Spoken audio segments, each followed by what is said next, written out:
আসসালামু আলাইকুম।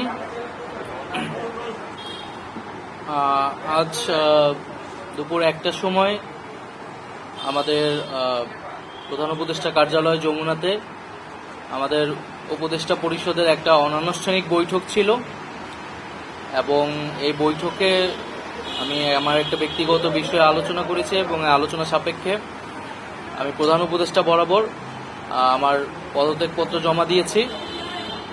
আমার যেই দুইটি মন্ত্রণালয় ছিল, তথ্য ও সম্প্রচার এবং ডাক, টেলিযোগাযোগ এবং তথ্য প্রযুক্তি, দুইটি মন্ত্রণালয়ের দায়িত্ব থেকে আমি ইস্তফা দিয়েছি।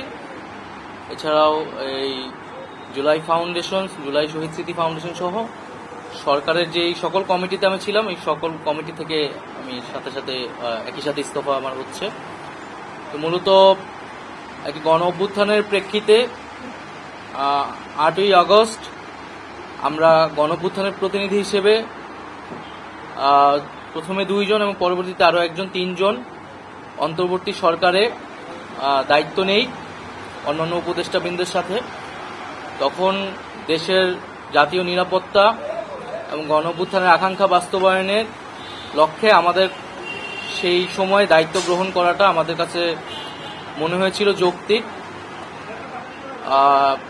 গত 6.5 মাসের প্রেক্ষিতে সরকার কাজ করছে, হয়তো আমরা আশানুরূপ ফলাফল এখনো পাইনি, কিন্তু আমার কাছে মনে হয়েছে যে সরকারের একটা স্ট্যাবিলিটিতে সরকার এসেছে এবং ব্যক্তিগতভাবে সরকারের বাইরে যে দেশের বর্তমান যে পরিস্থিতি, সেই পরিস্থিতিতে একটি রাজনৈতিক শক্তির উত্থানের জন্য আমার রাজপথে থাকা প্রয়োজন, ছাত্র জনতার কাতারে থাকা প্রয়োজন এবং আমরা যে গণতান্ত্রিক পরিবর্তনের আকাঙ্ক্ষা করি, সেই আকাঙ্ক্ষার জন্য এবং আমার যে গণ অভ্যুত্থানে যে ছাত্র জনতা অংশগ্রহণ করেছে সেই শক্তিকে সংহত করতে আমি মনে করেছি যে আমার সরকারের থেকে আমার সরকারের বাইরে রাজপথে আমার ভূমিকা বেশি হবে এবং আমার বাইরে যারা আমাদের সহযোদ্ধা রয়েছেন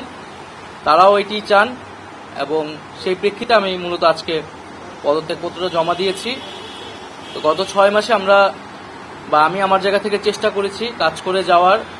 2টি মন্ত্রণালয়ের বাইরেও অনেক অতিরিক্ত দায়িত্ব আমাদের পালন করতে হয়েছে।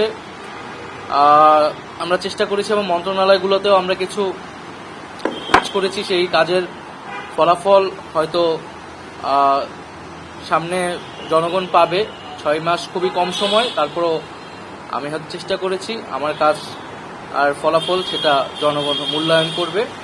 তো আজকে থেকে মূলত আমি সরকারের আর কোনো দায়িত্বে নেই, এটি মূলত বলার জন্য আপনাদেরকে আজকে আমরা 3টা কোশ্চেন নিব।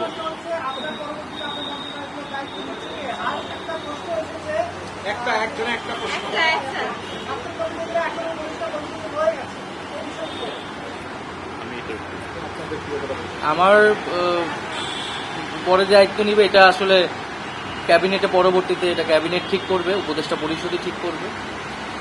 আর আমি আমার জায়গা থেকে মনে করেছি আমার বাইরের প্রয়োজন, বাট এখনো আমাদের গণ অভ্যুত্থানের আকাঙ্ক্ষা তো বাস্তবায়িত হয়নি। বিচার এবং সংস্কারের যে প্রতিশ্রুতি নিয়ে এই সরকার গঠিত হয়েছিল, ছাত্ররা এসেছিল, সেই প্রতিশ্রুতি পূরণে অন্য যে 2 জন রয়েছে তারা মনে করছে তাদের সরকারে এখনো দায়িত্ব রয়েছে, তারা এখনো সরকারে থেকেই জনগণকে সার্ভ করবে। তারা যদি রাজনীতি করার প্রয়োজন বোধ করে তারা তখন হয়তো সরকার ছেড়ে দেবে।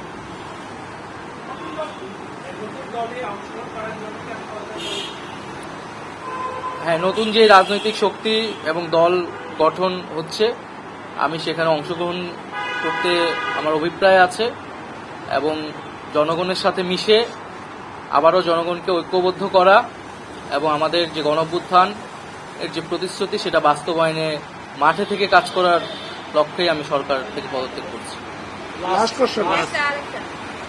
তাজওয়ার,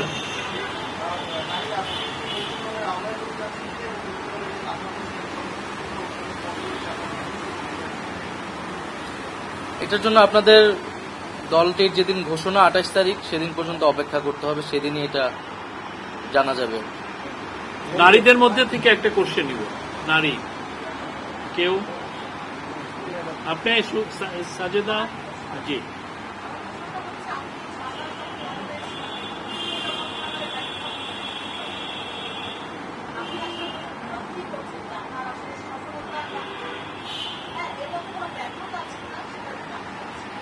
না, আমাদের তো অনেক সীমাবদ্ধতা ছিলই। আমরা সেই সীমাবদ্ধতাগুলো কাটানোর চেষ্টা করেছি সবসময়, এবং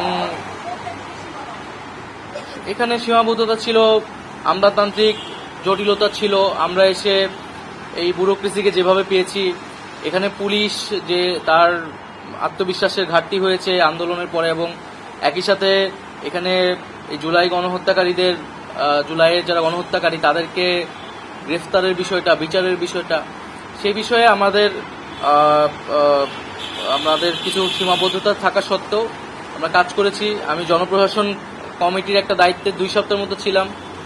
2 সপ্তাহের মিটিংয়ে আমরা সিদ্ধান্ত নিয়েছি যে যারা 18 সালের ডিসি ছিল এবং দুর্নীতির সাথে জড়িত ছিল তাদেরকে সরানোর ব্যবস্থা, এরকম কিছু উদ্যোগ আমরা নিয়েছি। এবং আমি আশা করব যে অন্তর্বর্তীকালীন সরকার সামনের দিনগুলোতে জনগণের যে আকাঙ্ক্ষা, গণঅভ্যুত্থানের যে আকাঙ্ক্ষা, সেই আকাঙ্ক্ষা বাস্তবায়নে তারা সচেষ্ট হবে, এবং দেশের যে আইন শৃঙ্খলা পরিস্থিতি, সেই আইন শৃঙ্খলা পরিস্থিতি এবং দ্রব্যমূল্য নিরসনে তারা সফলতা দেখাতে পারবে।